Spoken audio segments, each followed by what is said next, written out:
Shalom Bapak Ibu Saudara, puji Tuhan. Oke, kita sama-sama mau tangkap apa yang jadi pesan Tuhan buat kita di minggu ini. Pesan Tuhannya adalah gini, berjalan dalam kemurahan Tuhan. Dalam apa? Dalam kemurahan Tuhan. Wow. Ada sesuatu yang Tuhan mau sampaikan bahwa betapa berjalan dalam kemurahan Tuhan itu adalah sesuatu yang luar biasa. Enggak semua orang ya bisa ngalami yang namanya kemurahan Tuhan itu.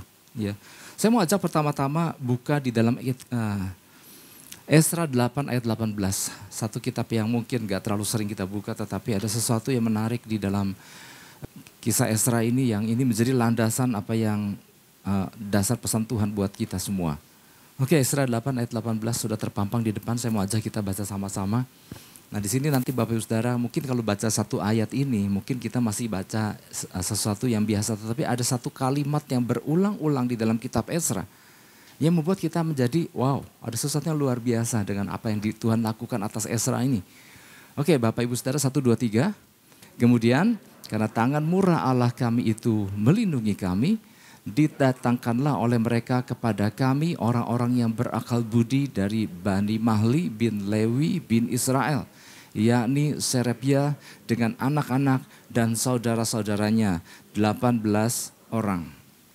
Oke, tentunya yang menarik di sini bukan soal Mahli bin Lewi bin Israelnya itu ya, tetapi kalimat yang pertama. Di situ dikatakan karena tangan murah Allah kami itu melindungi kami.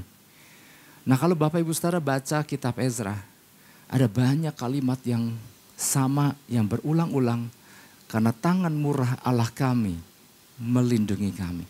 Karena tangan murah Allah kami menyertai kami. Karena tangan murah Allah, ada banyak tangan murah Allah. Nah latar belakang daripada ayat ini adalah gini Bapak Ibu Saudara, perjalanan. Jadi Ezra ini ada, kisah Ezra ini adalah tentang perjalanan pulang Ezra bersama banyak orang Israel dari pembuangan di Babel. Waktu itu Babel udah dikuasai oleh Persia.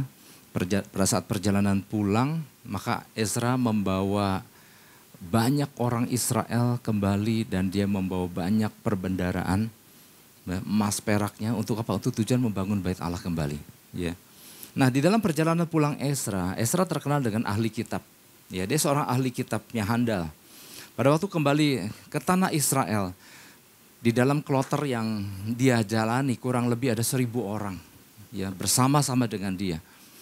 Nah, di dalam perjalanan pulang itu Bapak Ibu Saudara, Esra menyadari bahwa ternyata di dalam rombongan yang ada bersama dengan orang Israel itu, ternyata dia tidak mendapati ada orang Lewi di dalam rombongan itu. Nah di situ Esra berpikir bahwa gini, pada saat mereka pulang tujuannya ke Israel kan bangun bait Allah. Dan kemudian masih ya hukum perjanjian lama kan, pentingnya adanya orang-orang Lewi yang ikut ambil bagian di dalam ibadah. Ketika Esra melihat bahwa, loh kok nggak ada orang Lewinya, kok Lewinya nggak ikut gitu. Maka Esra meminta bantuan ya, karena saya udah baca di kitab Esra. Maka Esra meminta bantuan orang-orang di daerah Kasifa. Untuk tolong, adakah orang-orang Lewi yang mau ikut kami rombongan pulang ke Yerusalem gitu.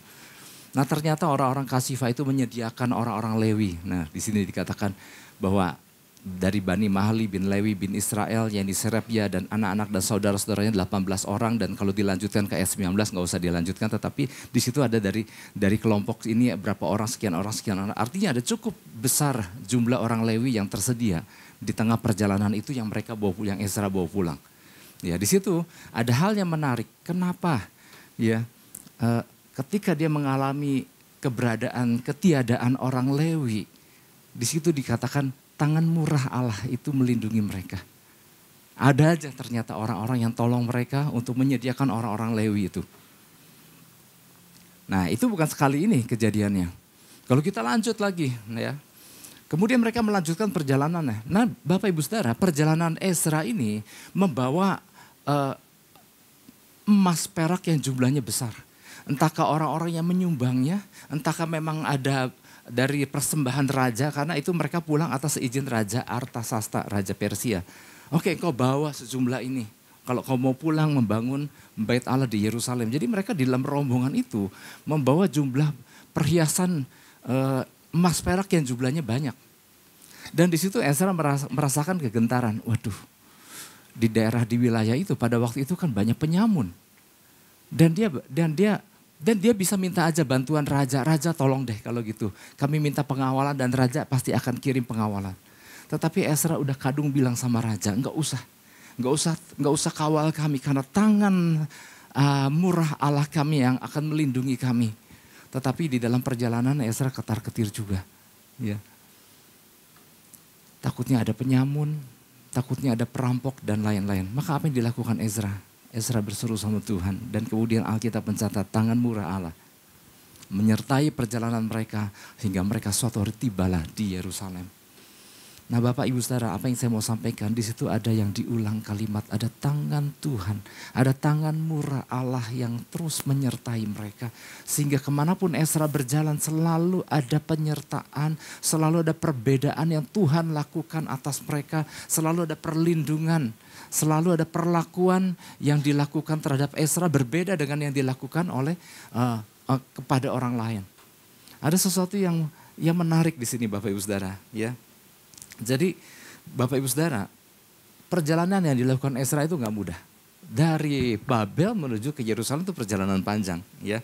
Kemudian belum lagi perlindungan, kondisi perjalanan, kunci. Dan yang saya mau sampaikan adalah ini, kunci keberhasilan mereka ada pada tangan murah Allah yang senantiasa melingkupi mereka. Siapa yang kira-kira di sini mau berjalan di dalam tangan murah Allah? Waduh, saya belum selesai kalimatnya, udah pada ngangkat tangan. Iya, saya juga termasuk. Wow, betapa luar biasa berjalan dengan tangan kemurahan Tuhan. Selalu ada perbuatan spesial Tuhan yang Tuhan lakukan atas umatnya. Ya. Nah jadi, dan bukan hanya dua peristiwa ini. Ada peristiwa-peristiwa yang lain yang terus ditulis. Oke, kita buka aja. Saya mau nunjukkan aja gini. Ezra 7 ayat 9. Di dalam Ezra 7 ayat 9 baru mau memulai perjalanannya. Di situ udah ditulis, tangan murah Allah. Ya. Tepat pada tanggal 1 bulan pertama ia mulai perjalanannya pulang dari Babel dan tepat pada tanggal 1 bulan kelima ia tiba di Yerusalem oleh karena tangan murah Allahnya itu melindungi dia. Wow, luar biasa ya. Nanti saya akan jelaskan. Wow, kenapa Ezra mendapat perlakuan yang demikian luar biasa ini ya.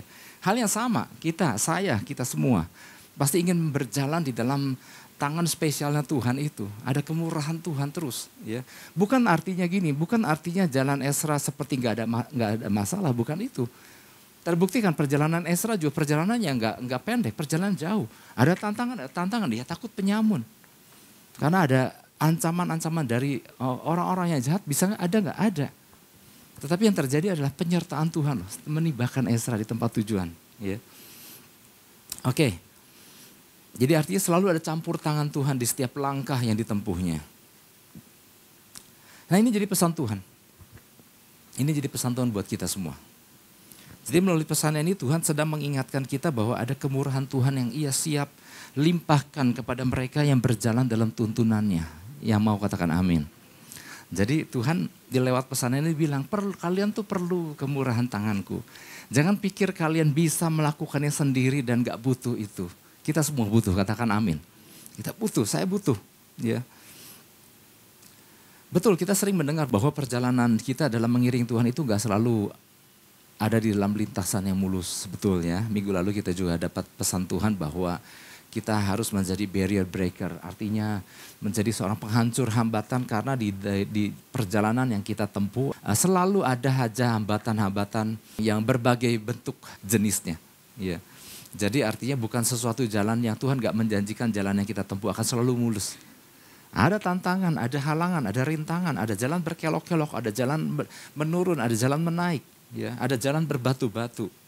Ya, seperti minggu lalu ya, Zakheus ya, dia punya barrier, dia punya hambatan yaitu fisiknya, statusnya. Tetapi itu tidak menghalangi dia untuk cari Tuhan dan mendapatkan Tuhan, mendapatkan Yesus.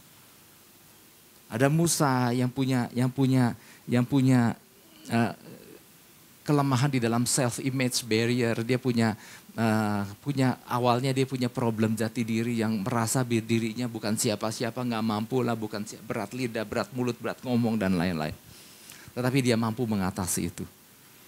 Dan ada yang lain-lainnya, ya. Kayak kisah janda minggu lalu ada financial barrier. Tapi lewat tangan Tuhan. Ya. Dia bisa mengalami sesuatu yang luar biasa. Nah Tuhan menyampaikan pesannya ini kepada kita, bahwa ingat, ada kemurahan Tuhan yang menyertai kita. Ya. Ini harus kita sadari bahwa tanpa kemurahan Tuhan, maka kita hanya akan bergerak mengandalkan apa? Kekuatan kita yang sangat terbatas. Kekuatan yang terbatas dan cara yang dan masuk akal.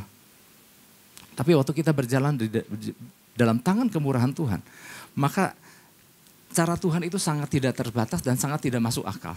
Apakah Bapak Ibu Saudara mau berjalan dengan sesuatu yang sangat masuk akal? Sama seperti orang di luar sana, berjalan dengan logika dan sesuatu terjadi karena dasar logika. Tapi waktu kita berjalan bersama Tuhan, ada sesuatu yang gak bisa dicerna sama logika kita. Kenapa? Jalan-jalan Tuhan yang ajaib. Cara-cara Tuhan yang membuka jalan kita betapa luar biasa. Yeah. Nah apa yang dimaksud dengan ini Bapak Ibu Saudara, dengan yang disebut dengan kemurahan Tuhan ini?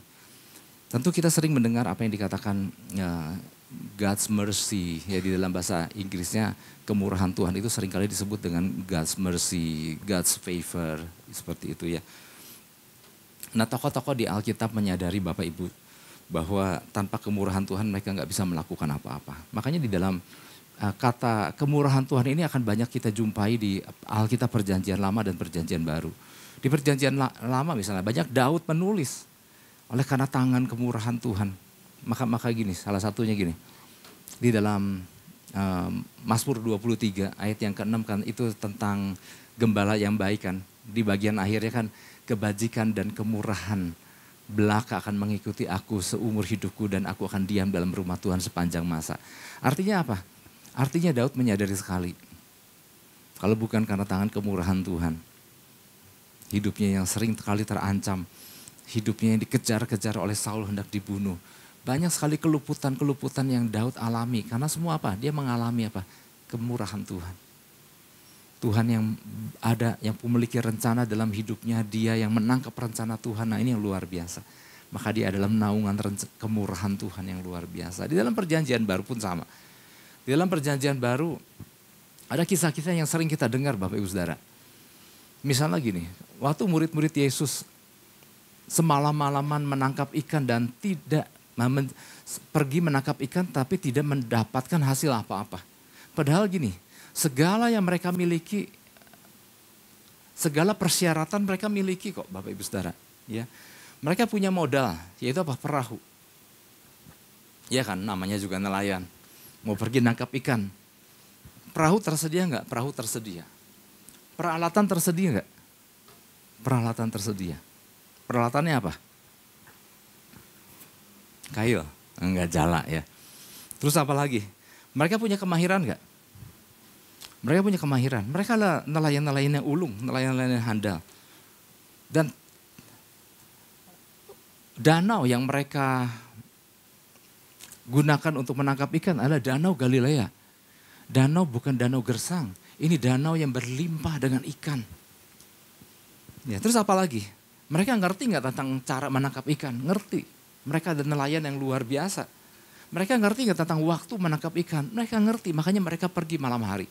Artinya gini, seluruh keberadaan, ketersediaan, sumber daya dan kemampuan semuanya ada tersedia. Tapi hasilnya apa? Hasilnya mereka tidak menangkap apa-apa. Semua yang dibutuhkan sama dengan yang orang-orang di luar butuhkan, sama semua punya. Yang membedakan apa? Yang membedakan kemurahan Tuhan.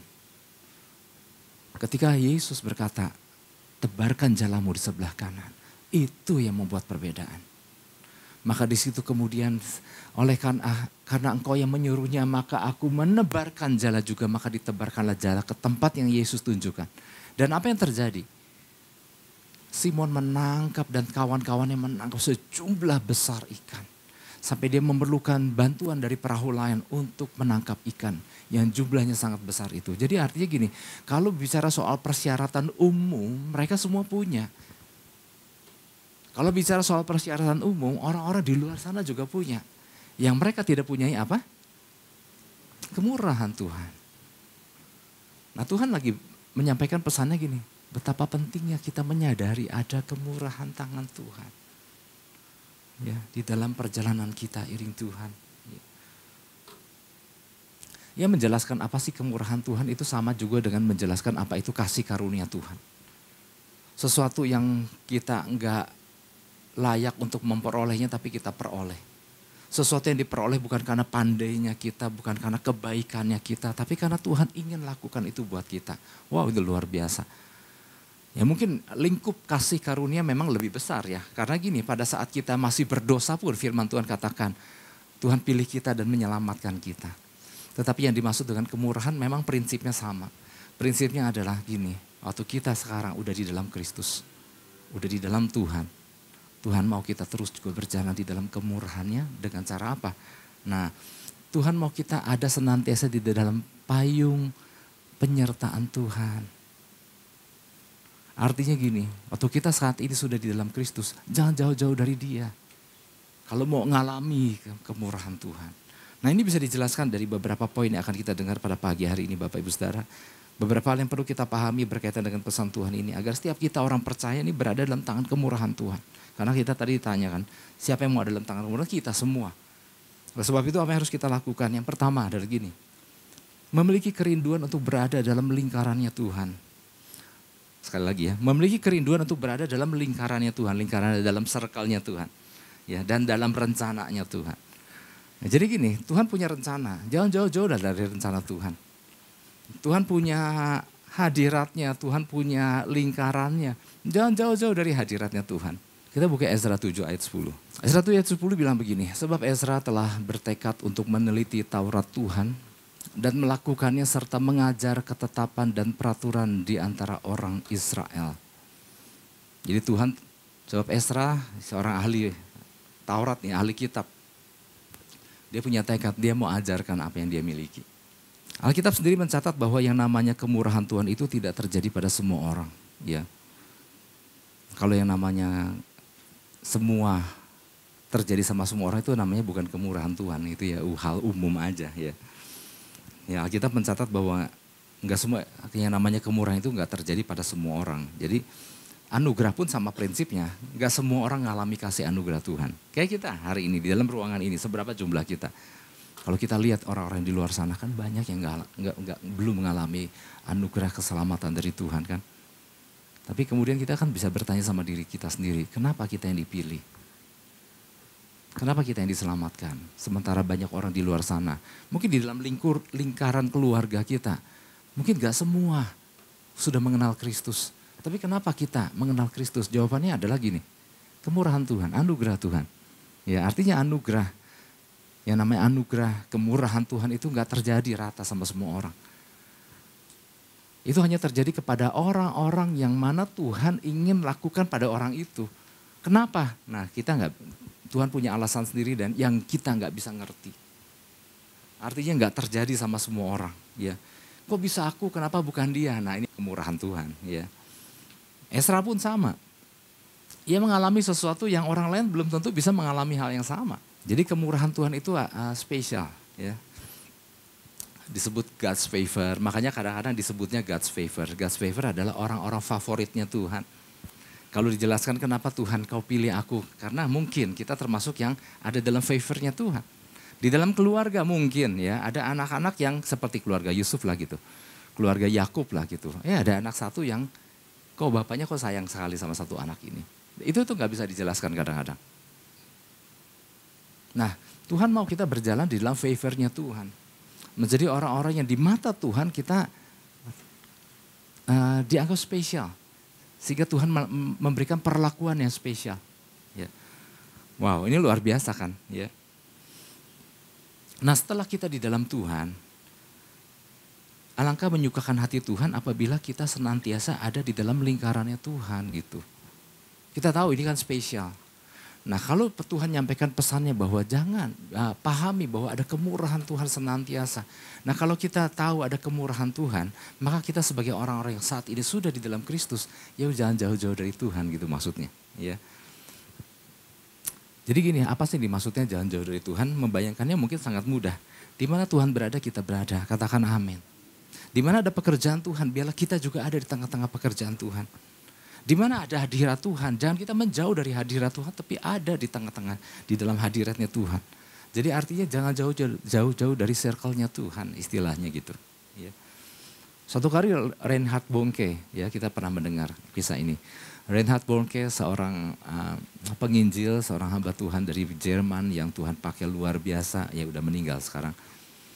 Kita tahu dia pernah membangkitkan orang dari kematian. Bukan cuma sekali, dua kali, udah bukan belasan kali, mungkin udah berapa puluh kali. Membangkitkan orang-orang mati di tanah Afrika sana. Ketika suatu hari wartawan bertanya, kenapa Anda bisa membangkitkan orang mati? Betul, karena Yesusku gitu ya. Tetapi kok Anda bisa membangkitkan orang mati begitu banyak? Dan dengan santai Reinhard Bonnke bertanya, bukan aku yang membangkitkan orang mati. Tetapi setiap kali Tuhanku membangkitkan orang mati, aku ada di situ katanya. Wow, ini luar biasa sekali. Jadi di mana bukannya kita hebat, bukannya Tuhan mempercayakan kita terlalu hebat, enggak. Waktu Tuhan melakukan sesuatu yang hebat, kita ada di situ gitu. Waktu Tuhan mau merancangkan perkara-perkara dahsyat, kita ada di situ dan kita tangkap sesuatu. Waktu Tuhan mau memulihkan Yerusalem, dan Tuhan pasti membutuhkan orang-orang yang bisa membangun sisi rohani daripada bangsa Israel. Ezra ada di sana. Aku Tuhan, pakai aku. Sehingga itulah ada penyertaan Tuhan yang spesial yang dialami oleh Ezra. Wow, luar biasa. Jadi Ezra bukan tanpa sebab berkali-kali mengalami tangan kemurahan Tuhan. Karena semua diawali ketika ia menangkap bahwa pembangunan Yerusalem itu bukan soal membangun baitnya secara fisik. Bukan soal membangun tembok, memang ada masing-masing ada bagiannya. Ezra bagian yang membangun rohaninya. Dan Ezra tangkap. Bukan cuma temboknya jadi sama Nehemia, tetapi aku pun harus ikut ambil bagian di dalam membangun sisi rohani orang-orang yang nanti akan tinggal di dalamnya. Artinya baik Nehemia, baik Ezra, baik Zerubabel, bahwa orang-orang terlibat di dalam pembangunan, kan ada beberapa kloter kan kepulangan mereka. Mereka semua adalah orang-orang yang nangkep bahwa Tuhan punya rencana atas negeri itu. Nah ini bisa kita tangkap di masa sekarang Bapak Ibu Saudara. Kalau mau berjalan dalam kemurahan Tuhan, sebenarnya prinsipnya simpel sih. Jangan jauh-jauh di tempat di mana Tuhan lagi menyatakan isi hatinya. Jangan jauh-jauh dari tempat di mana Tuhan lagi menyatakan rencananya. Jangan jauh-jauh di tempat ada hadirat Tuhan. Waktu kita tangkap itu. Jadi makanya di awal tadi kita dengar iring Yesus, iring Tuhan itu bukan tentang kita. Iring Tuhan adalah bukan tentang urusan kita. Iring Tuhan adalah tentang urusan Tuhan. Waktu kita nangkep urusan Tuhan, maka kita akan berjalan dalam tangan kemurahan Tuhan. Yang nangkep ini katakan amin. Wow, saya rindu kita semua ya. Karena kita akan melihat, kita akan terheran-heran, wow cara Tuhan bekerja. Mungkin kita pernah membayangkan, bukan pernah membayangkan, mungkin kita pernah mengalami Bapak Ibu Saudara. Ketika pulsa habis, HP kita, smartphone kita. Dan kita mau melakukan beberapa aktivitas pekerjaan yang membutuhkan jaringan internet. Maka waktu pulsa kita habis, kita cari tempat yang apa? Yang ada wifi-nya, hotspot wifi. Dia yang datang apa kita yang datang sih? Wifi, datanglah gitu. Enggak, kita yang di mana ya ada tempat ada wifi-nya gitu ya. Kemudian kita tahu oh tempat ini. Maka kita mulai cari, pengen tahu cari passwordnya apa. Waktu kita dapat jaringan internet di situ, maka kita mulai bisa browsing, kita bisa buka apa aja yang kita butuhkan di situ. Sama dengan prinsipnya waktu kita cari hadirat Tuhan, Bapak Ibu Saudara. Bukan kita nyuruh hadirat Tuhan datanglah kepadaku, kita yang mendatangi hadirat Tuhan. Kita yang menghadirkan Tuhan bahkan, wow luar biasa. Karena di dalam hadirat Tuhan apa? Tersedia apa rencananya? Tersedia kehendaknya. Tersedia apa yang Tuhan mau lakukan. Dan semua adalah tentang apa? Kepentingan kerajaan surga. Dan waktu kita tangkap itu Bapak Ibu Saudara. Wow luar biasa. Maka tangan murah Tuhan akan menyertai kita. Makanya salah satu yang di poin 1 ini adalah gini. Jangan jauh-jauh dari hadirat Tuhan. Ibrani 4 ayat 16. Mendekat kepada tahta kasih karunia Tuhan. Ibrani 4 ayat 16. Sebab itu marilah kita dengan penuh keberanian menghampiri tahta kasih karunia. Supaya kita menerima rahmat dan menemukan kasih karunia. Ya, salah satunya untuk mendapatkan pertolongan pada kita pada waktunya. Dapat pertolongan dari mana sih? Waktu kita datang cari Tuhan. Jadi kalau kita mau berjalan dalam kemurahan Tuhan, kita yang mendekat. Kita yang cari Tuhan. Kita tangkap apa yang menjadi rencananya.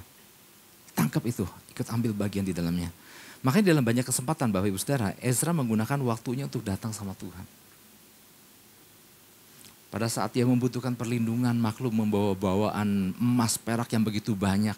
Dan dia kadung udah bicara sama raja, gak usah karena Tuhanku akan menyertai aku. Tetapi ya ampun Tuhan, aku butuh perlindunganmu. Alkitab mencatat tangan murah Tuhan melindungi perjalanan Ezra dan rombongan. Maka apa yang dia lakukan adalah ngajak umat Israel. Yuk kita cari Tuhan. Oleh sebab itu Bapak Ibu Saudara, di mana Tuhan sedang melakukan satu rancangannya di bumi. Maka janganlah kita jauh-jauh. Mendekat dan tangkap apa yang Tuhan sedang lakukan dan ambil bagian di dalamnya. Esa seorang ahli kitab. Tapi waktu dia mendengar, Tuhan punya rencana, mau bawa pulang. Dia nangkap rencana Tuhan, dia nangkap janji Tuhan. Bahwa Tuhan akan membawa bangsa Israel pulang. Dia bilang, Tuhan aku ikut di situ. Jadi orang-orang yang ikut di dalam rencananya Tuhan, dia akan berjalan dalam kemurahannya. Kalau kita mendengar bahwa Tuhan mempercayakan gerejanya di Indonesia ini untuk mempengaruhi pemerintah, mempengaruhi bangsanya, supaya ada tangan kemurahan Tuhan turun atas bangsa Indonesia lewat doa-doa yang kita naikkan untuk bangsa. Waktu kita mendengar bahwa bangsa ini membutuhkan doa-doa untuk tahun politik 2003-2024. Maka bagian kita adalah waktu kita tangkap bahwa Tuhan mau gerejanya ikut ambil bagian. Maka ikut ambil bagian di dalamnya. Lewat doa-doa yang kita naikkan. Nah disitulah kita baru akan mengerti. Ada tangan kemurahan Tuhan kenapa berlaku buat ini tapi gak berlaku buat itu. Karena tangan kemurahan Tuhan berlaku buat mereka yang menangkap bahwa ada pekerjaan Tuhan yang sedang berlangsung dan mereka tangkap itu. Kalau kita menangkap bahwa Tuhan sangat concern dengan yang namanya keluarga. Karena lewat keluarga kita tahu Tuhan menyatakan rencananya di bumi. Maka kita harus tangkap, ikut ambil bagian di dalam pembangunan keluarga. Yang mau katakan amin. Jadi artinya gini, kita sebagai orang percaya harus tangkap deh Tuhan maunya apa. Apa yang Tuhan sukai. Ini panduannya loh di sini. Dan waktu kita datang hadiratnya, Tuhan kita juga nangkep, oh Tuhan mengendaki ini. Ada isi hati Tuhan yang kita tangkap secara khusus. Tangkap itu dan berjalanlah di dalamnya. Maka percayalah, seperti yang dialami oleh Ezra, ada tangan murah Tuhan menyertai. Ada kemurahan-kemurahan Tuhan yang membuat kita, oh iya ya, kok luar biasa. Kok Tuhan bisa melakukan itu yang mungkin kita sebagai manusia nggak bisa. Itu yang pertama. Yang kedua adalah gini. Yang pertama tadi apa? Memiliki kerinduan untuk berada dalam lingkarannya Tuhan. Circle-nya Tuhan dan rencananya. Jadi waktu kita ada dalam, nggak jauh-jauh dari di mana Tuhan berada, di mana hadirat Tuhan, di mana pekerjaan Tuhan berada. Ikut ambil bagian. Ya. Demi untuk kepentingan, nah saya mau tekankan, demi untuk kepentingan kerajaan surga loh. Ezra ikut ambil bagian bukan untuk supaya Ezra nanti jadi terkenal, bukan. Ezra ikut ambil bagian supaya Ezra menangkap bahwa ini adalah pekerjaan untuk kepentingan kerajaan surga. Jadi gini, Tuhan juga kan lihat ketulusan hati masing-masing. Ya. Oke, itu yang pertama. Yang kedua, memiliki kerinduan untuk melakukan kemurahan yang sama dengan kemurahan yang Tuhan lakukan. Kita kan udah dapat kemurahan nih, ya firmannya ayatnya sama ya, bahwa Ezra seorang ahli kitab, dia tahu bahwa dia akan memperlengkapi umat Tuhan di Yerusalem sana. Dengan kemampuan yang dia miliki, dia akan membangun sisi rohani daripada orang Israel di sana. Itu ada di Ezra 7 tadi ya. Nah, Ezra menyadari bahwa kepulangan bangsa Israel ke Yerusalem adalah rencana Tuhan. Dan Tuhan pasti, dia menangkap bahwa Tuhan membutuhkan orang-orang yang Tuhan sudah perlengkapi untuk memperlengkapi pula umat Tuhan di sana. Maka Ezra tangkap itu. Nah, jadi Ezra sadar bahwa dia juga mengalami kemurahan Tuhan. Dan dia juga membagi dengan melakukan hal yang sama. Berbagi kemurahan Tuhan buat orang-orang di Yerusalem sana. Nah ini yang Bapak Ibu Saudara yang harus kita tangkap. Apa yang kita semua adalah orang yang alami kemurahan Tuhan. Nah bagian kita adalah bagikan ya kemurahan Tuhan itu. Oleh kasih anugerah kita dipilih menjadi warga kerajaan surga. Nah kita tangkap apa sih fungsinya warga kerajaan surga? Ya untuk menjadi duta kerajaan surga di bumi. Nah kemudian lakukan fungsi kita sebagai duta kerajaan surga di bumi. Ya. Perkara penyediaan, kalau kita berfungsi sebagai duta kerajaan surga, maka surga akan suplai.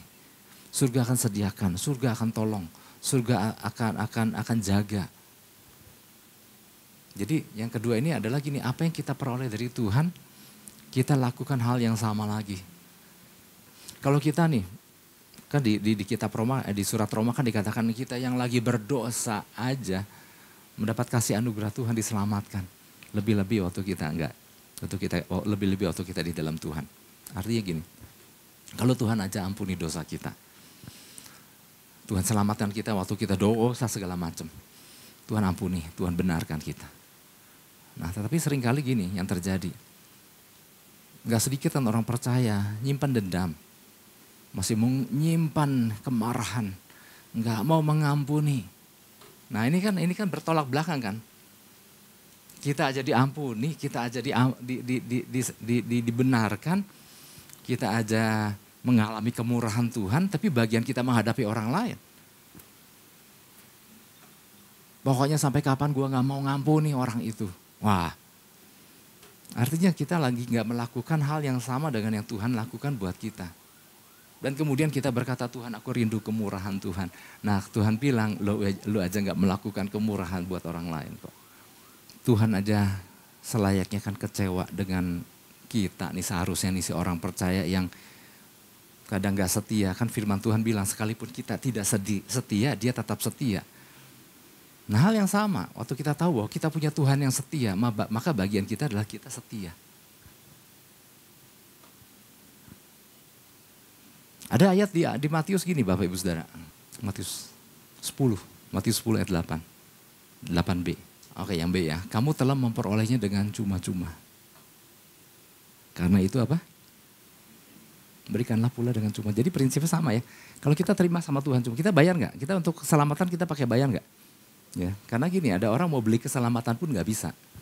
Karena semua ada kemurahan Tuhan, anugerah Tuhan yang gak bisa dibeli, gak bisa dibayar. Dibayarnya pakai kematian Yesus di kayu salib. Nah sekarang gini, kita yang udah terima itu cuma-cuma. Maka di sini prinsipnya sama. Karena itu apa? Berikanlah pula dengan cuma-cuma. Freely you have received, katanya. Maka freely give, katanya. Berikan pula dengan cuma-cuma. Di Alkitab bilang begitu. Nah seringkali kan, di satu sisi kita terima cuma-cuma dari Tuhan. Di sisi yang lain, kita mulai patok harga sama Tuhan. Dapat apa sih datang ke gereja? Dapat apa sih melayani Tuhan kok begini? Gitu ya. Ah males ngelayani itu mah. Dapat apa sih gue? Nah mulai kita pakai patok tarif-tarif kita di situ. Nah pada waktu kita nggak nangkep prinsip ini, maka dan kemudian kita berkata bahwa aku ingin berjalan dalam kemurahan Tuhan. Nah kemurahan Tuhan berjalan seiring dengan prinsip-prinsip Tuhan yang kita hidupi. Karena kalau Tuhan mematok harga, saudara, nggak ada satupun yang bisa membayar harga keselamatan. Harga kemurahan itu mau bayar pakai apa nggak bisa. Nah kalau kita udah ngalami kemurahan, kasih anugerah kita bisa diselamatkan, bisa di dalam Kristus hari ini. Maka bagian kita adalah bagi cuma-cuma perlakuan kita juga. Jangan pakai tarif. Oke Bapak Ibu Saudara, seperti itulah prinsip ya. Nanti bisa dikembangkan lagi oleh pembicara-pembicara yang lain. Tetapi intinya adalah gini, lewat pesan ini Tuhan lagi bilang, ingat ada kemurahanku. Yang di luar pikiran kita, yang di luar logika kita, tapi Tuhan bisa campur tangan waktu kita berjalan dalam kemurahan Tuhan. Beberapa waktu pesan Tuhan kan bilang begini, jika bukan Tuhan yang membangun rumah. Orang bisa bangun rumah, orang bisa bangun keluarga, kalau enggak Tuhan dilibatkan di situ. Semua sia-sia katanya. Oleh sebab itu mari Bapak Ibu Saudara kenali Ada kemurahan Tuhan yang Tuhan lagi ingatkan. Memang sih, tanpa setahu kita ada kemurahan Tuhan senantiasa, tapi Tuhan lagi ingatkan kita. Kadang-kadang gini, kadang-kadang kita terlalu pakai kekuatan kita, pakai tenaga kita lupa ada tangan kemurahan Tuhan yang selalu siap untuk tolong kita. Ya mau ngalami kemurahan katakan amin. Kita beri tepuk tangan buat Tuhan Yesus, haleluya.